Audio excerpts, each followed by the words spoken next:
Wrestlebuddy Podcast. All about wrestling. Subscribe and follow for more content.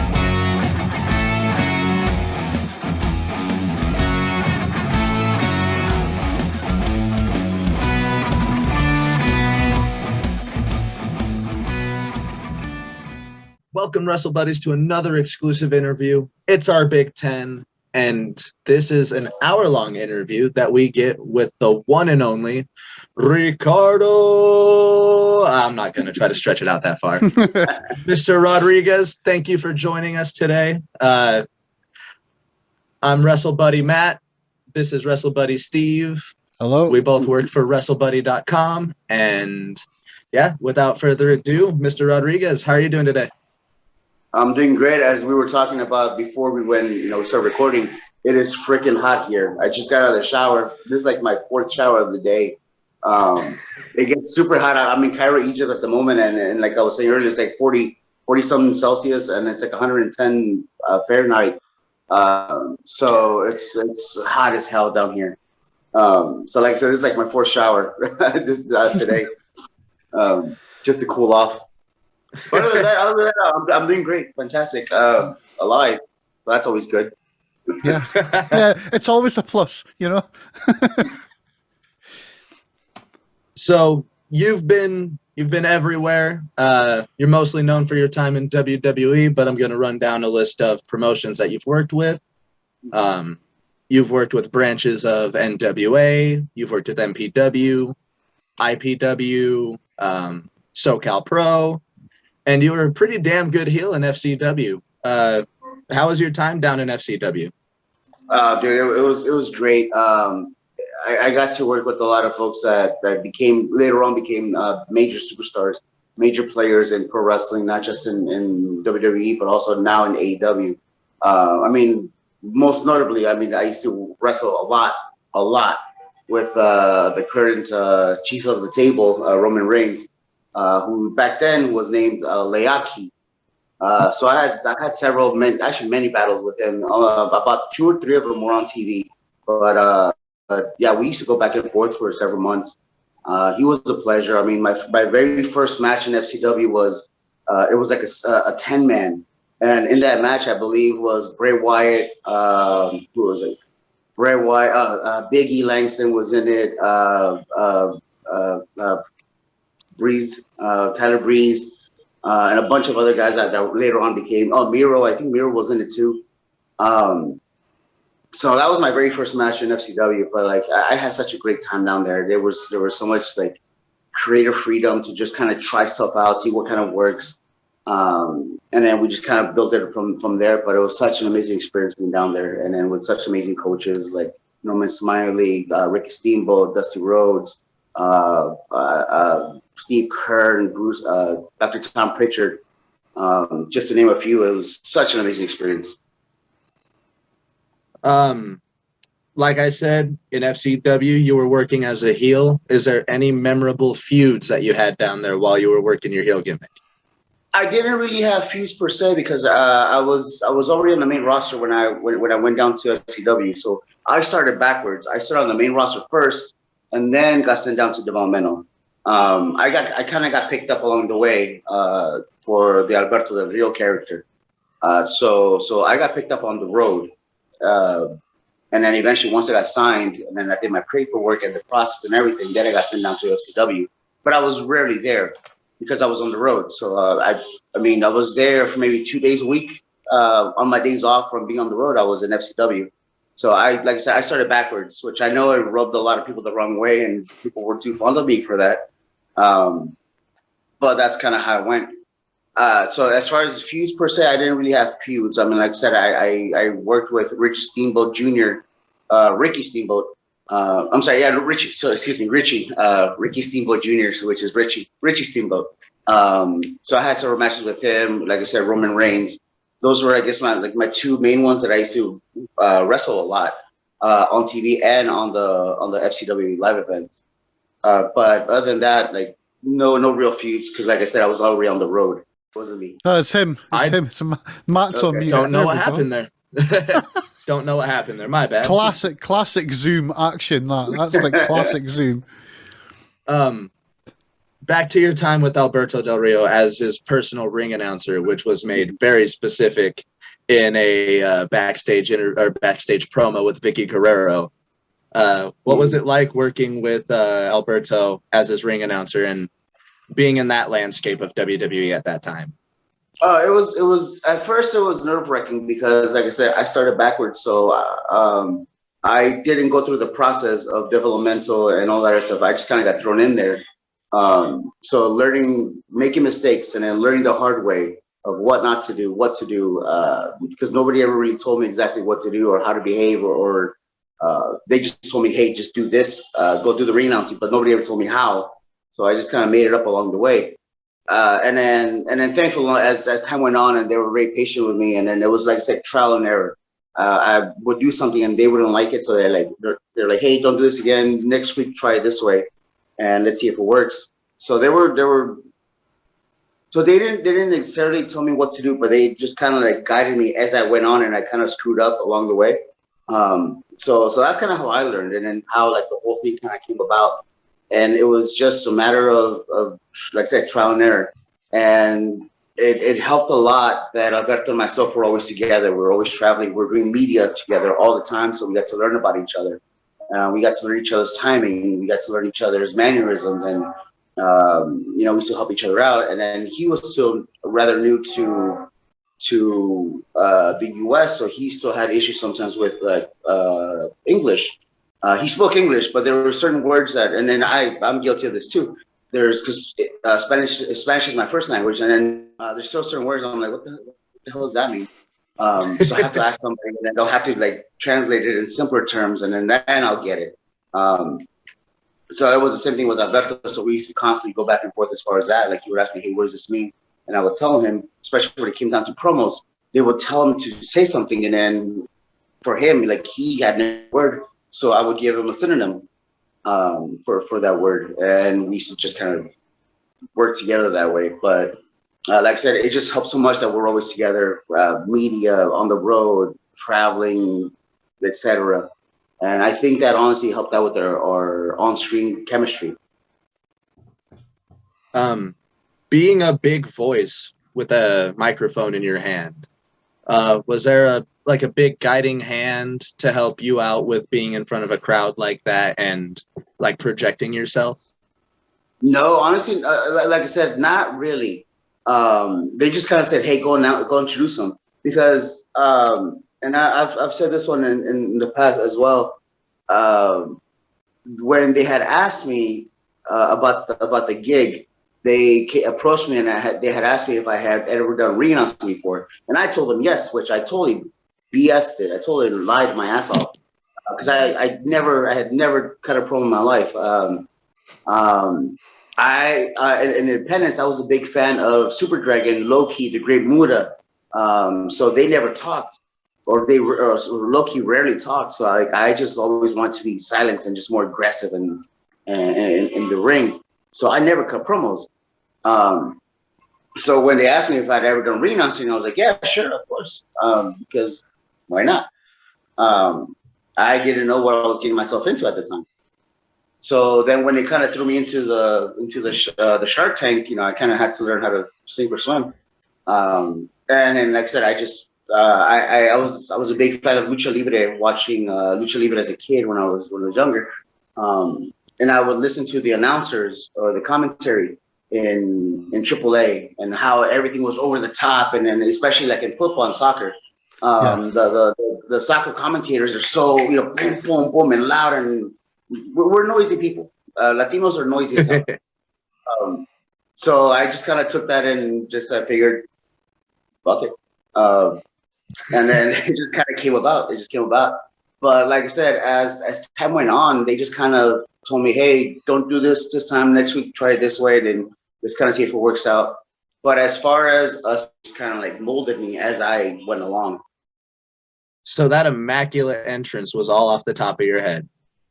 Essentially, because like I said, I took Andres Cantor, who was the very famous Argentinian, I believe it was Argentinian, commentator for football soccer, who did the goal. Oh, that's great.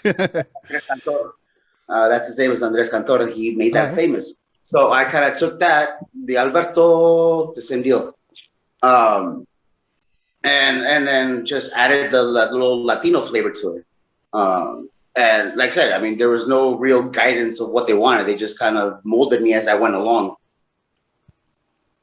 And I can guarantee, like, that whole entrance that you did as a little Latino boy growing up as well, that is something that I tried to imitate so many times. I've seen people on Twitter just like tweeting at you, doing their impressions of it. How does that make you feel to know that you doing that had you blow up? It's honestly really cool. It's a good little feeling that you're kind of leaving behind a little mark in people's lives, in their mind and their memories. Because I know for me, growing up and then being, you know, so impressionable and then seeing things that I would see on TV, and this is where, like, I kind of go into the whole thing of representation matters, because at the time that we were on TV, like, we were at the time basically representing the whole Latino culture when Rey Mysterio wasn't there. So it was myself and Alberto, mostly Alberto, obviously. I was just kind of there with him, but it feels good that people are watching you, and then they in a sense admire you, and that you're leaving an impression behind. This is one of the things that I always tell folks too, like, you know, because one day we're all going to die, we're all going to, you know, pass, and so on and so on, however, whenever it is, that I left a memory behind, an impression. So it's a feel good moment. It's a feel good moment that even still now, 6-7 years after I left WWE, like, I still get tweets or TikToks, whatever, people doing the Alberto entrance. So that to me is cool.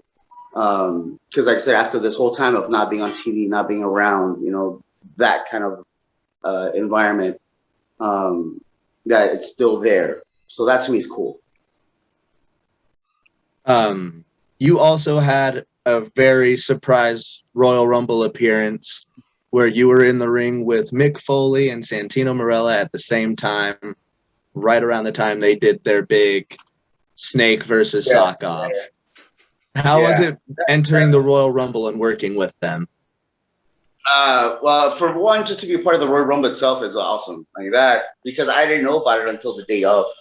I had joked about it to Dean Malenko and Pat Patterson like a couple of weeks prior, because Alberto Del Rio was out with an injury. He had torn his a ligament in his groin area in December, so he was out for like 2-3 months or so.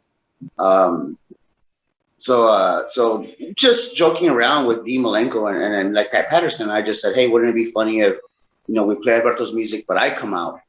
And we were just, I do this all the time. I just throw stuff out just to see if, but I do like in a, maybe go for it. Joking but serious. Yeah. Joking but like, you know, there's something. Yeah.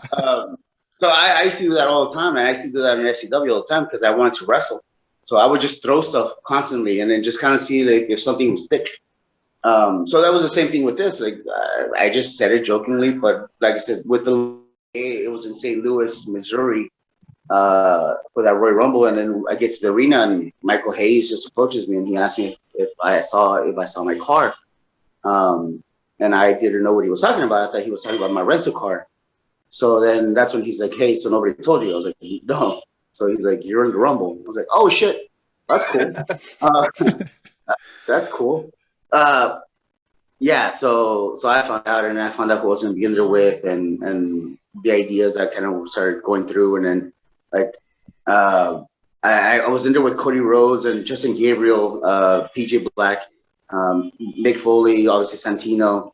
So that was a cool experience. I got to get a couple kicks into Cody in the corner. I eliminated Justin Gabriel with the help of Mick Foley. I did a little soccer slide, which was cool. And then I got eliminated by Santino. And it's like I said, this was my idea. I told him to like give me a wedgie and throw me out.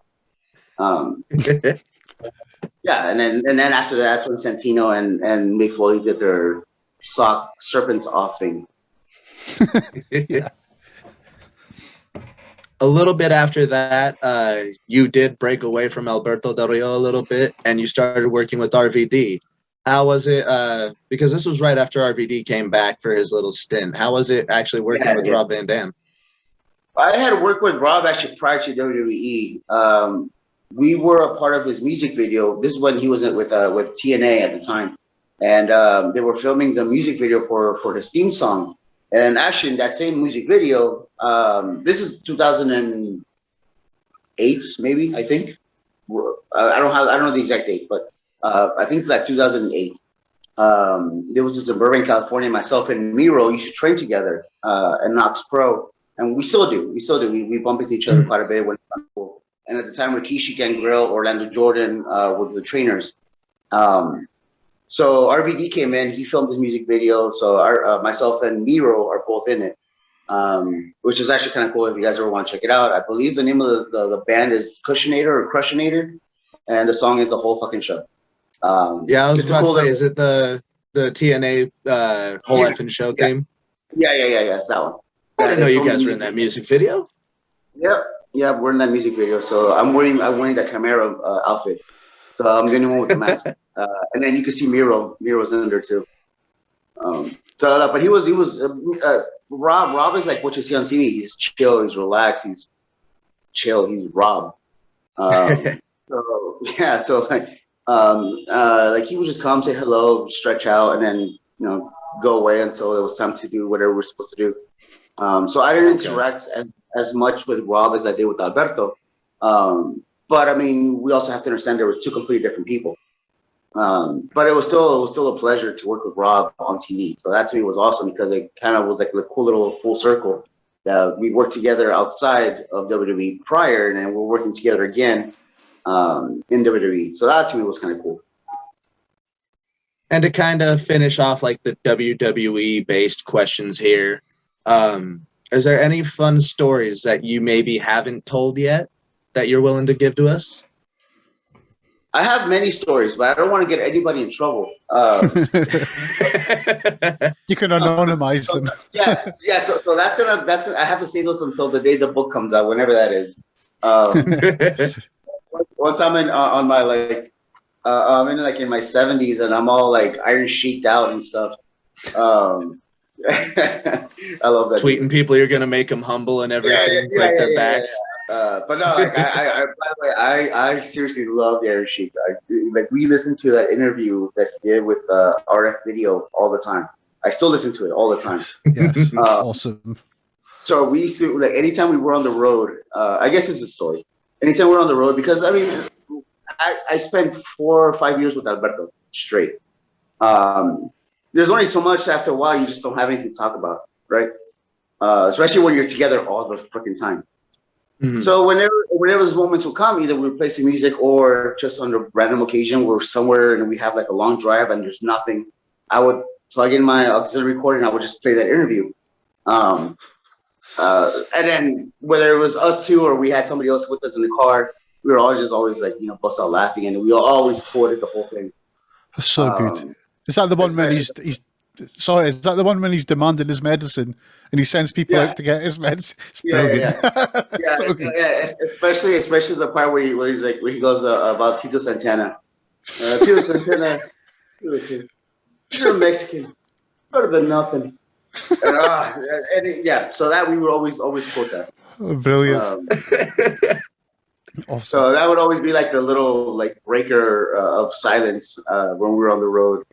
But it was good times. It's all fun, and we got to meet. We actually got to meet the Iron Sheik in person. WrestleMania whenever it was in Miami. I think that was like 29 or no 28. I think 28. WrestleMania 28. We actually got to meet him. We were like, we have to get a picture with him. We have to get a picture. He's like a legend between like the big circle that we have, the little cowboys that we have amongst us. He's like a legend because we quote him all the time. So I guess that's the story. But I mean, even like, which is great because like that interview, Iron Sheik, and they would know what I'm talking about, so they would do it too. So it's this is like the legend of the Iron Sheik, and I love him. I want to be my uncle. Yeah, I think everyone wants him to be their uncle. He's amazing. He's just such a character, man. Such an absolute character. Brilliant. The Sheiky baby. Yeah. Oh yeah. I love it. Awesome, man.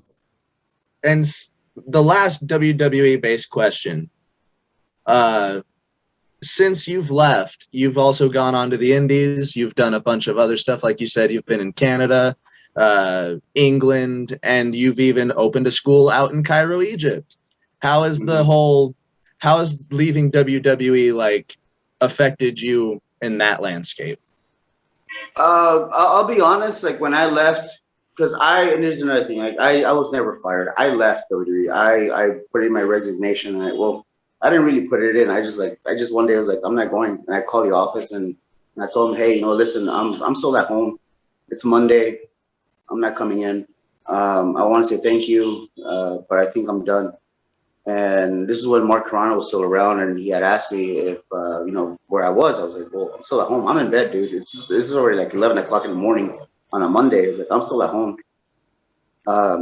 He's like, well, all right, stay home. Let me talk to Vince and Triple H, and I'll get back to you. I was like, all right, that's cool. I was so burnt out. There's so much more to like just that. There's the whole story that led up to that. Where I was just fed up. I wasn't happy. I was bitter. I hated everything. I hated life. I hated wrestling. I was out of TV. They wouldn't let me do anything. I was working with the extras, and they took that away from me. And there was so much that led up into it, and a lot of issues with money. I'm not going, and I did. And then I got a call on a Wednesday, 5 o'clock. It was a Wednesday, 5 o'clock. And it was Carrano, and then he was like, hey, I talked to Vince and Paul, and they said, they understand, and, they're going to grant you your release. We wish you the best. But the whole spiel. Mm-hmm. So I was like, no, cool, man. Like I said, thank you so much for the opportunity. I really appreciate it. It's been a blessing, and it's been a privilege. And that was it. And then, I kid you not, within like 5 minutes of me hanging up, that tweet went up. WWE and Jesus Ricardo Rodriguez have come to terms on whatever. Wishing the best. It was like within 5 minutes of me hanging up with Carrano. Yeah. Mm-hmm. I just remember that. But like when I left, like, man, I hated wrestling. I was so angry and I was so bitter, and I know I said a lot of things. I don't necessarily regret saying them. I just regret how I said it. I regret how I approached the situation. I wish I would have done differently, but I don't necessarily regret saying what I said, because and then people went after me, and I get it. That's fine. I was never an internet guy. Mm-hmm. But when other folks left and they said the exact same thing, the fan base, backed them up. And this is where like a lot of other bitterness started coming in. I was like, man, fuck you guys. But whatever. But like I said, there's a lot of stuff that happened, and now that I'm older, because I was 29 when I left. I'm 35 now. I grew up a lot. A lot of stuff happened between then and now, and like I said, I mean, I just wish I had approached the situation differently than how I did. But it is, life is life. It is where it is. Yeah. However, because of that, for like 6 months or so, and then I got a call from Jinder Mahal, and he goes, "Hey, Kali is opening up a school in India. Are you interested in going to be the trainer?" And I was like, "Yeah, sure." I mean, I'll admit, dude, I had gone out with a couple buddies the night before, so I was totally hungover when he called me. So I was like, "Yeah, sure." And then, all right. So he's like, "All right, well, let me talk to Kali, and I'll get back to you." And and then we hang up, and then like a couple hours pass on, and I wake up again. I'm like, "What the fuck did I just say yes to?" So then whatever. It ended up happening. I ended up going to India. I was there for 6 months. And this is one of those like weird accidents that kind of worked out, and I'm very happy and thankful that I actually took the opportunity and I said yes to it.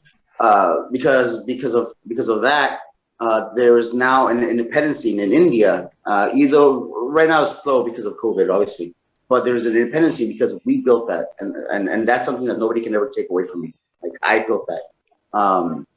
It was myself, Daryl Sharma, this guy named Fasad, Matt Static, Xavier Justice, those were the coaches that came after me. But I built that. That was my baby.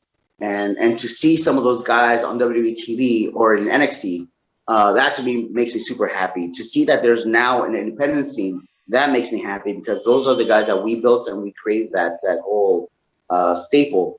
And then what also makes me happy is that WWE had not been to India in 14 years. And then once they saw what I was doing, because I was very active on social media during the whole time, and I was showing like the guys' progression and everything, because it was me.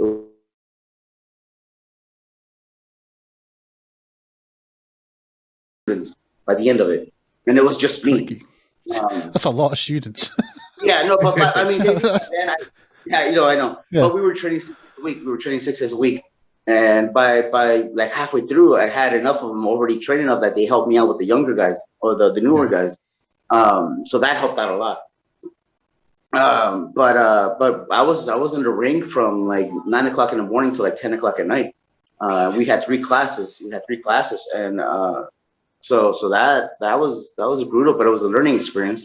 I got to learn a lot about obviously India. I got to learn about like how to better teach somebody, because the language barrier and everybody learns differently. So you have to learn different approaches. You have to learn how to be patient, which I was not for the longest.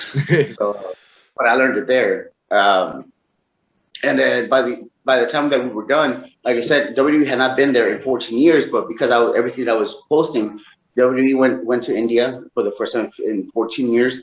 Impact went to India as well, because of what we built. And that's something, like I said, that's something nobody can ever take away from me, because I built that with Kali's money, but with Kali's money, but I built it. And I'm very thankful for all the coaches that went after me. I'm very thankful, because they were such a huge part of it as well. So like I said, to see like how that grew was amazing, and I'm very proud of it. And after that, I ended up going to Australia for a little while. After Australia, I went out to Mexico for a little while. After Mexico, I went to England for 3 months. I did the summer camps in England, and then after that, I kind of joshed around the U.S. for a little while, and then now I'm in Cairo. I'm in Cairo, Egypt, basically doing the same thing that I did in India. So that's the main goal and purpose, because there's a big, huge market here in the Arabic countries of the media. So like if you want to get stuff across media-wise, like TV, movies, etc., you either go to Hollywood or you go to New York, and that's what Cairo is for the Arabic countries. So if we can get this stuff going here, then it will reach all the Arabic nations, and that's what we're trying to build. That's what I'm trying to build. I'm trying to build something here that will be another place for guys to come to work, not just here locally, because I want to grow Egyptian-grown wrestlers. I want to put the big giant Egyptian flag in the world of pro wrestling, so that it's a place for guys to work. But it is, I want to build a market. I want to build a market, because this is a very rich market, very rich. Yeah, And then yeah. I didn't realize how rich it was until I got here. So that's the goal. That's the goal. I'm here. I've been here for 6 months. I don't know what that was. It sounded like you went underwater or something. Just a little bit. Okay. Does that work? Can you hear me? Yeah. We're good. Okay. I guess I don't know. Something happened. Either way. So that's what we're trying to build here in this area, because like I said, it's a very rich place. It's a very, very rich region. So if we can build pro wrestling, because there's nothing here. There is QPW in Qatar with Ali Marab, which we're very close with, and we would love to work with them down the line. But I'm trying to build something here in Egypt, and that's the main goal. That's the main focus that we have right now. It's this. We have a school. We're working. It's a work in progress, and we're hoping to have something by the end of the year. And I sincerely hope that you do end up getting that kicked off with. On over to you, Steve. Hey, cool. So yeah, I'm going to go back. Let's backtrack a bit. I'm interested in like when you first broke into wrestling and where you trained, because you said that had you trained before you went to WWE? I was training. Well, I started in 2000. No, I'm lying. I started in like 2004, late 2004, Okay. but I was doing backyard wrestling. Okay. So I don't count it. We used to have a boxing ring a friend of ours had a boxing ring, so Yeah. we could do, there wasn't fun, but tough. that's how we learned. Yeah. We didn't know the difference. Yeah. We didn't know the difference. So I think that's probably why I have back problems. Yeah. Different. And so we learned how to roll, how to bump, whatever, because we were imitating what we was to be. You know that sign that says "Don't try this at home"? Yeah, no, fuck that. So we had a boxing ring, and then we at the time, this is when TNA was like the hot thing. You know, your Petey Williams, Jarrell, you know, the Alex Shelley, the Chris Sabin, you know, those guys. The X Division was like the thing. So we would take those matches and we were imitated like move for move. Awesome. Yeah, so we would take the matches and we were like rehearsing these matches for like an entire month, and then we would have backyard shows, and then that's what we used to do. And obviously, it wasn't anywhere near as great as them because we're idiots. But then after that, so in a little backstory, I'm a graphic designer. I got my degree in graphic design and animation. So when we would do our show flyers, I would make them all like professional looking and nice because I used to work for the adult industry. So I used to work with a lot of high graphics and whatever. So I knew how to. So we used to actually go to PWG and flyer at PWG. Awesome. We didn't know any better. Yeah, that's brilliant. Yeah, we would go to like parking lots and we would drop our flyers on the cars. Like I said, we didn't know any better. So we would actually have people show up. We would have people show up to our backyard shows, and most of them would like turn around and go away because they saw it was a backyard show and they were just like, screw this. But every now and then we would get a person or two that would stay, and then that's where I met this guy named Joe Medina who approached us afterwards, and he's like, "Hey, I kind of like what you guys did, etc." He's like, "I want to come to one of your guys' trainings," because I told him we had trainings. Our trainings was rehearsing the matches. That was our training, was rehearsing the matches for the next show. So eventually he came up to one of our trainings, and he asked myself and one of my friends, his name was Julio. He's like, "Hey, how long does it take for you guys to come up with a match?" And we're like, "About a month." Which, if for anybody that's a wrestler,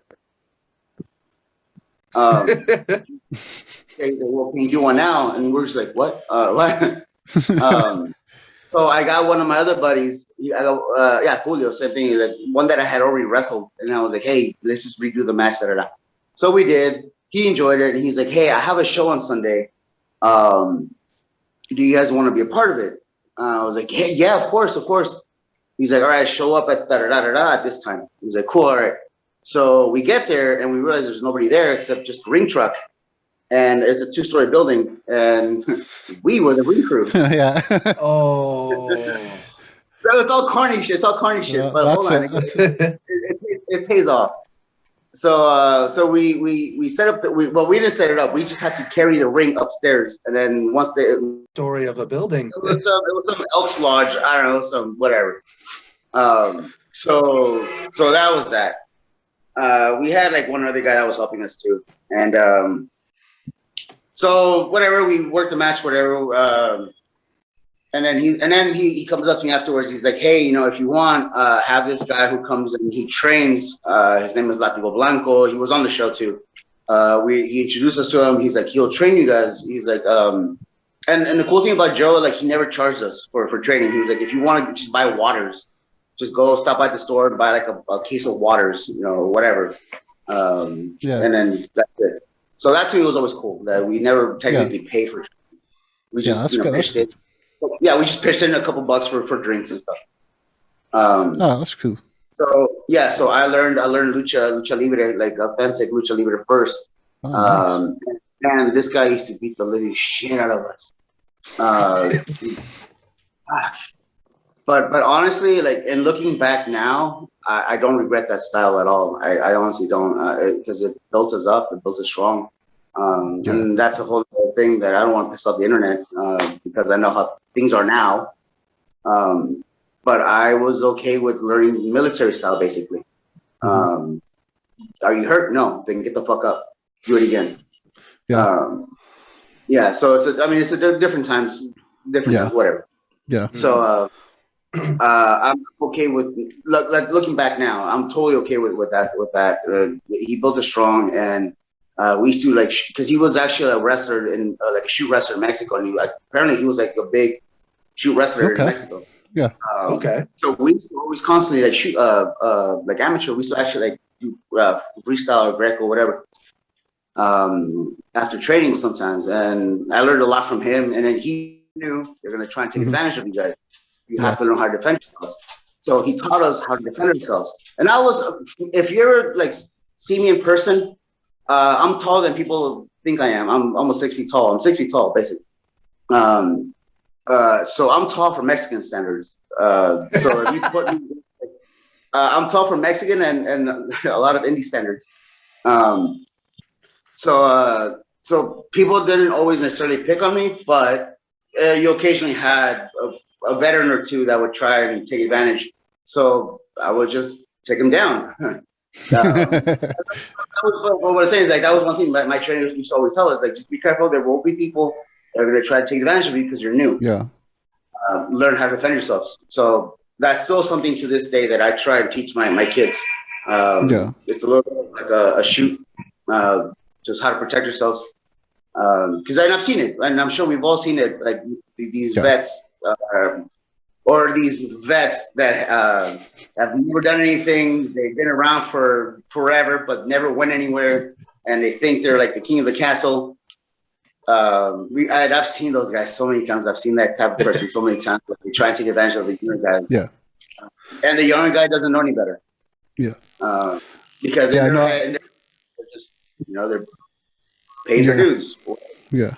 I absolutely. I remember that as well. I did a bit of training. I didn't get anywhere with it, but I remember getting showed a few stretches if people were doing the same sort of thing as well. It's like, if anyone's taking the biscuit, just get your thumb there. The good stuff like that, all the little subtle things.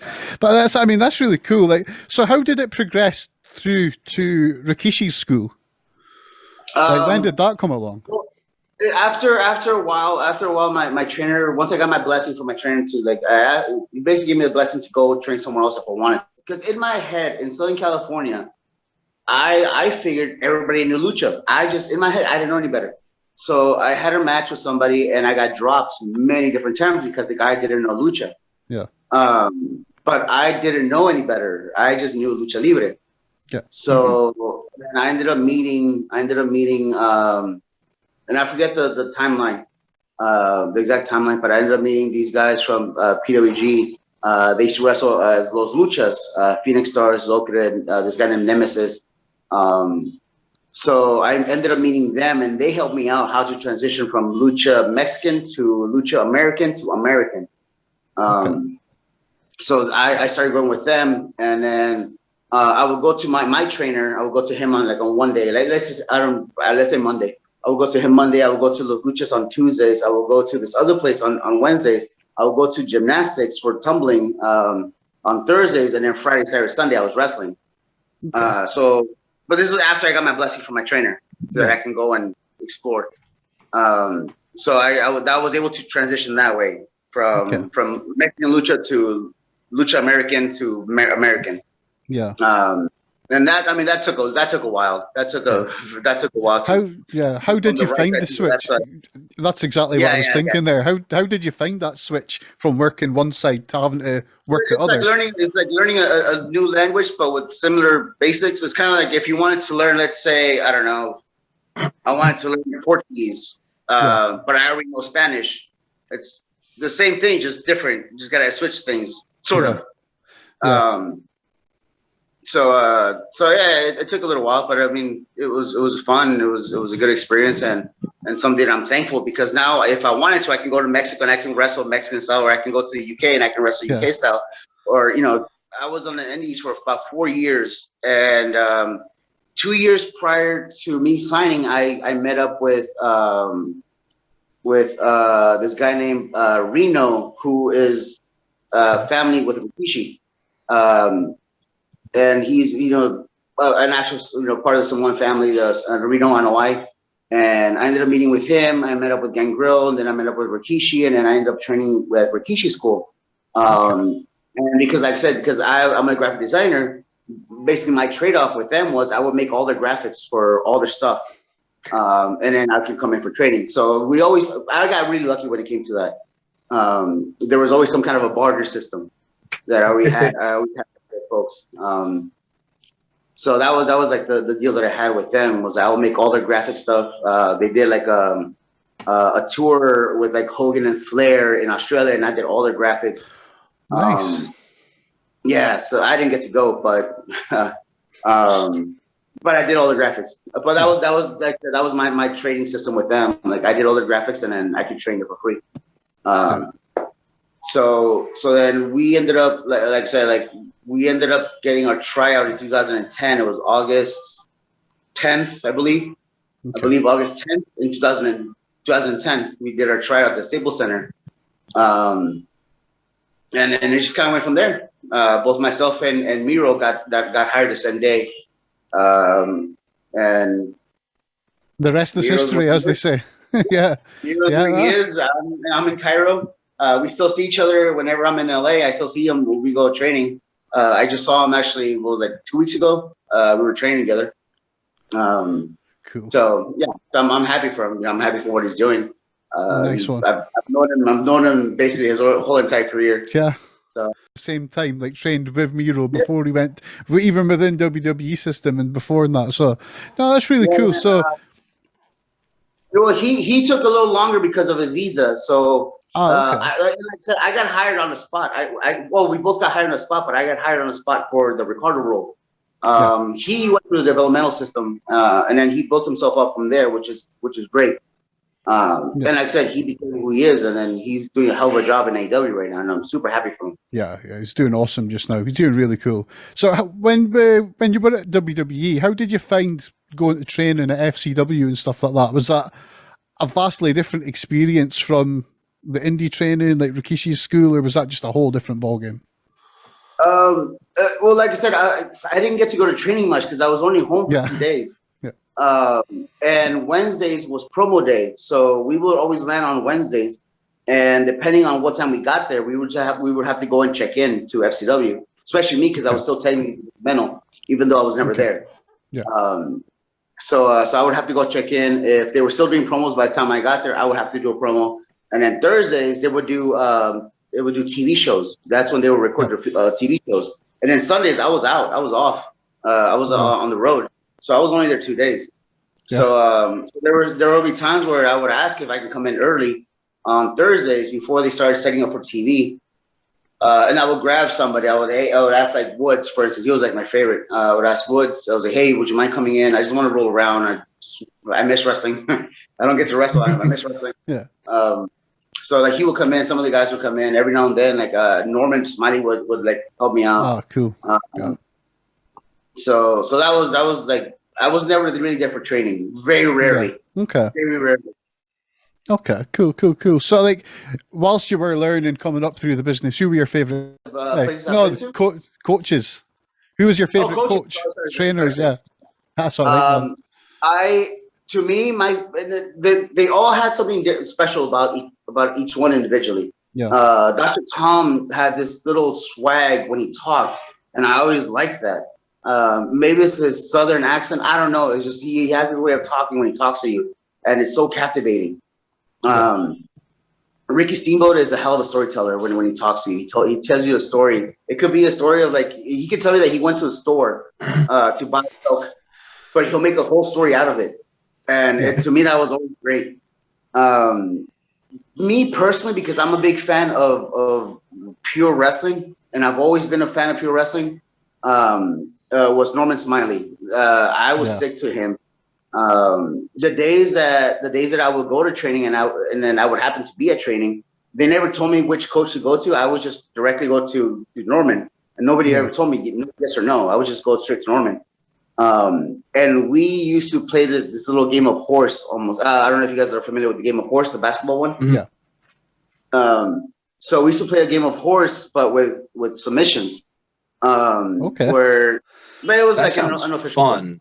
Yeah, because it was kind of like a hey, anything you can do, I can do better type thing. Okay. But off of the same hold. So he would do something, and then the next guy would come in. I'm like, hey, you remember that thing you showed me yesterday? Well, here's a variation of that. And then he will go like, oh, that's cool, but what if you did it this way? And I was like, huh, okay, but what if we did it this way? So we would constantly evolve the hold, and then we would always go back and forth. So I got to learn a lot from him that way. Because I started like realizing how like his brain started like looking at stuff. Have you guys watched the movie with Sherlock Holmes with fucking Iron Man? Robert Downey? You know when like he's about to get in a fight and he's seeing the fight in his head before he does it? Yeah. That. I started realizing how Norman does that in his head. And that to me was freaking cool.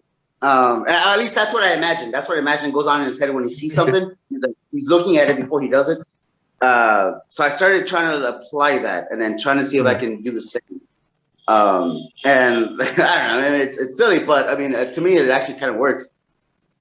So yeah, Norman was probably my favorite one. And I still to this day, like beyond grateful for him and all that he taught me, whether it was intentional or not. Norman was my favorite one. Yeah, I've heard nothing but good things about Norman Smiley as a coach. He's apparently just one of the best. Like, Same here. I hear a lot of stories from Big E as well, saying how good he is. Technical work is so amazing. It's technical work. If you want to wrestler, that's the guy to go to. Yeah. I remember a story years ago. He was apparently one of the wrestlers that they would put new people in with to test them out to say, right, we need to see how good this guy is. Have a match with Norman Smiley, and he would have a match with him, and then go say like, he's not worth it. Get him. Have a good match with Norman. Get out. Yeah, awesome, man. So, you've not always coached. When would you say you decided? Was it to go down the coaching side of things? Was it with the Cali school, or were you doing any coaching before that? I kind of fell into it. It wasn't never like a hey, you're the coach now. Like for instance, in California before I was with WWE, if say I don't know, and I'm just saying a random coach. Let's say Tom, who's the coach, he's running late because of traffic. He'll say, hey, Jesus, my name. Jesus, hey, can you start up? I'll probably be there like an hour late. Cool, no problem. So it just kind of built from there, and then eventually, let's say Coach Tom, hey, I won't make it today. Can you cover? Yeah. I was like, yeah, no problem. So it kind of went into that, and that was probably at Rikishi school. Okay. Yeah, when I started kind of doing that a little bit. Yeah. And then it felt nice that they trusted me with it, which that's a big thing, that they trusted me with it. Because that's what I do now with them. Whenever I'm in Los Angeles, I'll go and I'll run the class. And that's something kind of what I did with WWE as well. Like little by little, I started to get myself. I was like stick my hand into the cookie jar, and then because I wanted a piece of the wrestling. So that's when I also started helping out when it comes to like the matches, and then like coming with transitions, coming up with finishes, helping out the girls, helping out the some of the lower cards. And like I said, like it was kind of cool that they trusted me with this, because there were so many times where, let's say, like John and Alberto were having a match, and then they couldn't think of something, and then they would just look at me and say, hey, what you got? And I would tell them something because I'm listening the whole time. So I'm like I said, I'm Robert Downey Jr. and Sherlock Holmes already like hanging it out in my head. It happened. So like I would like pitch an idea, and they would like it, and they would use it. Oftentimes they would just tweak it a little bit, but it was still my idea that they went with. Yeah. And then like they're like Sheamus would always tell the producers like, oh, that was Ricardo's idea. Same with like Punk would always tell him. Cena would always tell him too. So that kind of gave me brownie points, gave me cool points, I guess, with like boss. And they were all aware of what I used to do, so it kind of helped. And then that's kind of what also led with Jinder calling me, because again, I used to do it with all the guys when Jinder called me for India, and then after what I did with India, what I'm doing now. Yeah, no, that's really cool. So, I mean, as a coach, what do you think it takes to be a good wrestler? This may be a big question. This may be an easy one. It's a broad question because there's not one single answer. There's so many different avenues that you can take. I mean, if you look at wrestling as a whole right now, I mean, you have you have well, I was gonna say Braun Strowman, but I mean I don't know what he's. Well, let's just say Braun Strowman. You have a Braun Strowman, then you have your Mysterio, then you have your MJF, then you have your Darby Allin, and none of them are the same. Yeah. So they're all different. It's what the crowd wants at the time too. That's how I fell into it. They wanted a ring announcer for Alberto. They didn't want the character that I played on the Indies, that I portrayed on the Indies. They wanted this character, and I just agreed to it. And then I was thankful that it worked out. But they didn't want what I was offering as far as my wrestling persona. They wanted something, and I was there, and I said yes. So like I said, it's wrestling is subjective. It's a different flavor. People will like different things. Some people like the hardcore. Some people like the technical. Some people like the high flying. Some people like the big, strong folks. Some people like the women. Some people, whatever. So there's not one answer. That's the thing. There's not one way to make it. And that's a whole other thing too. Like, what do you define as making it? So that's a really wide, broad question too. Yeah. Absolutely. I mean, what is making it is, again, like you say, it's total subjective. I mean, looking at that side of things, if you were to have the chance of wrestling big matches or producing big matches, what would you be going for? I mean, because I'll put it this way, like WWE, to me, WWE was never my goal. WWE was never my goal. I wanted to be in AAA. I wanted to be in CMLL. That was my goal. As time went on, I mean, I happened to fall into the hands of WWE, and then I took a broader appreciation of pro wrestling and the whole business as a whole. So I'm grateful. I'm very grateful for WWE, of course, but initially that was not my goal. A lot of folks who we can probably say that they've never been, well, they probably were extras or whatever, but they were never under contract, and they're successful in pro wrestling. So who's to say that they didn't make it? So like I said, the definition of making it is completely different, and it will vary from person to person. I'm happy. I would be happy if my whole job for the rest of my life, which is coaching, and I don't have to be under the WWE umbrella. If I can do this by my own, and then travel and do what I'm doing right now, country by country, that to me is making it, because I'm changing the world, and I'm changing my world my way and how I want it. And I'm still making a living out of it. So that to me would be making it for me. Yeah, that's really cool. So, I mean, we'll just ask a few more questions and we'll get this all wound up for you. As a coach, is there anything you love to see when you're coaching a new class that you're just like, yes? One more time. Sorry, one more time. Like, when you're coaching classes these days, let's say you've got a new class of trainees in, is there something that they might do and you just see it and you're like, yes, that is what I'm looking for. They're going to go far. There's been times though where they come in and they show promise and they're excited or whatever, but then something doesn't go their way and it completely shut down. And I've seen it so many times, and then sometimes it's hard to bring him back. But you find or family issues or whatever, relationship issues, because that's a big one. Because the missus wouldn't like it, or the mister. But you learn a lot about them and how they're willing to approach the situation. There's people who just completely shut down and they're like, no, this is not for me. But you started off so well, and you try your hardest to bring them back, but ultimately you can't make that choice for them. It's up to them. You can show them alternatives, and hopefully they'll go for it. But it's their choice at the end of the day. And there's also people that you look at them at first and you're like,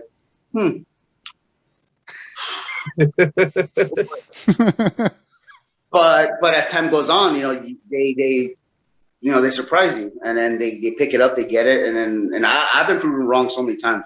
But it doesn't mean I'm gonna treat them differently in training. I'm gonna give them the same effort. They're there. I mean, they're paying their dues, they're paying their tuition, whatever. So like, they're there. I'm gonna give them the best that I can, because to me, this is still coming back on me at the end of the day. It's still my reputation.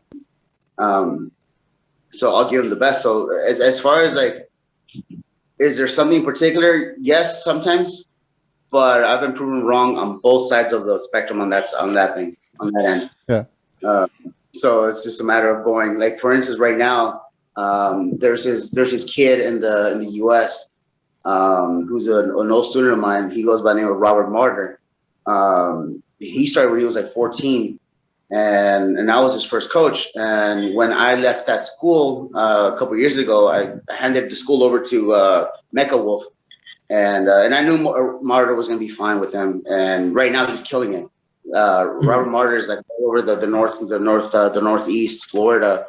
I know he's done stuff for MLW, and he's killing it right now. And it's just, like I said, there was a lot, and so he was going through like that weird high school whatever. So we had to get him out of that rut because he was constantly upset and issues and such. Yeah. But he overcame it, and now he's doing what he's doing, and he's amazing at it. He's super amazing.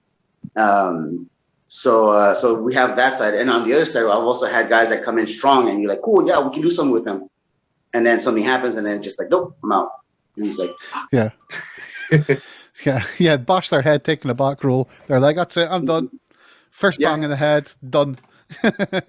Yeah, so, I mean, at the moment, between the big two, and obviously as a coach yourself, between WWE and AEW, which company do you think's doing the best with their youngsters? Because you've got AEW's got like the Nightmare Factory, and that they've got their youngsters coming up through the Nightmare Factory. WWE's got the Performance Center. Which one of the two do you think is doing a better job at the moment? Well, I mean, depends what the word of better job is, though. And like I said, it's also it's a different flavor. I don't like chocolate. I prefer vanilla. I prefer strawberry or chocolate or vanilla. So if I were to say, well, I kind of like what NWA is doing better, or I like what Impact is doing, because Impact is doing a hell of a job right now. And they don't get as much attention. They don't get as much attention as the other two. So it's a weird little thing because they're both doing something different. And then now the news that came out today, you won't be able to compare them at all because they're going to be two completely different. Yeah, absolutely. It looks like. Well, I don't know what's happening with NXT or the Performance Center now. It doesn't look good, though. It doesn't look good. But yeah, that's all me done. That's me done for this now, Ricardo. Cool. Yeah. Awesome, man. Again, like he said, we truly appreciate you taking the time to sit down, chat with us. I think we're just about hitting that hour mark around now. I thought we were just coming up to it, so I didn't want to take it too long. I could have sat and probably asked you questions for another 3 hours, you know what I mean? I was just trying to prune down the list. This has been such a very open interview, and we really appreciate it, Ricardo. Yeah, it's been really cool, man. I really appreciate it. Not a problem. And I think it's time for another shower because I don't know if you can tell, man. I'm sweating balls. Well, before you get your shower, get your plugs in, get your socials out. Tell the world how to get in touch with you and how to book you as a trainer and all that sort of cool stuff. Deal. Yeah. All right. Thank you. I really appreciate it. Not a problem. Take it easy, Ricardo. I've been Wrestlebuddy Matt. This has been Wrestlebuddy Steve. You can find both of us over at wrestlebuddy.com. You can find me on Twitter at Matthew_laws_. You can catch Steven. Where can they catch you? At Broke Britannia on the Twitter. And Ricardo, where can everybody find you if you want them to find you? On Twitter, I'm still at RRWE. I don't want to change the name because I don't want to lose a check mark. On Instagram, I'm at J the letter J _Rodriguez 818. All right. And once again, thank you so much for giving us this time. It's been amazing, and we wish you the absolute best of luck with your school. Thank you guys very much. Salam. No. Stay safe. Take it easy, man.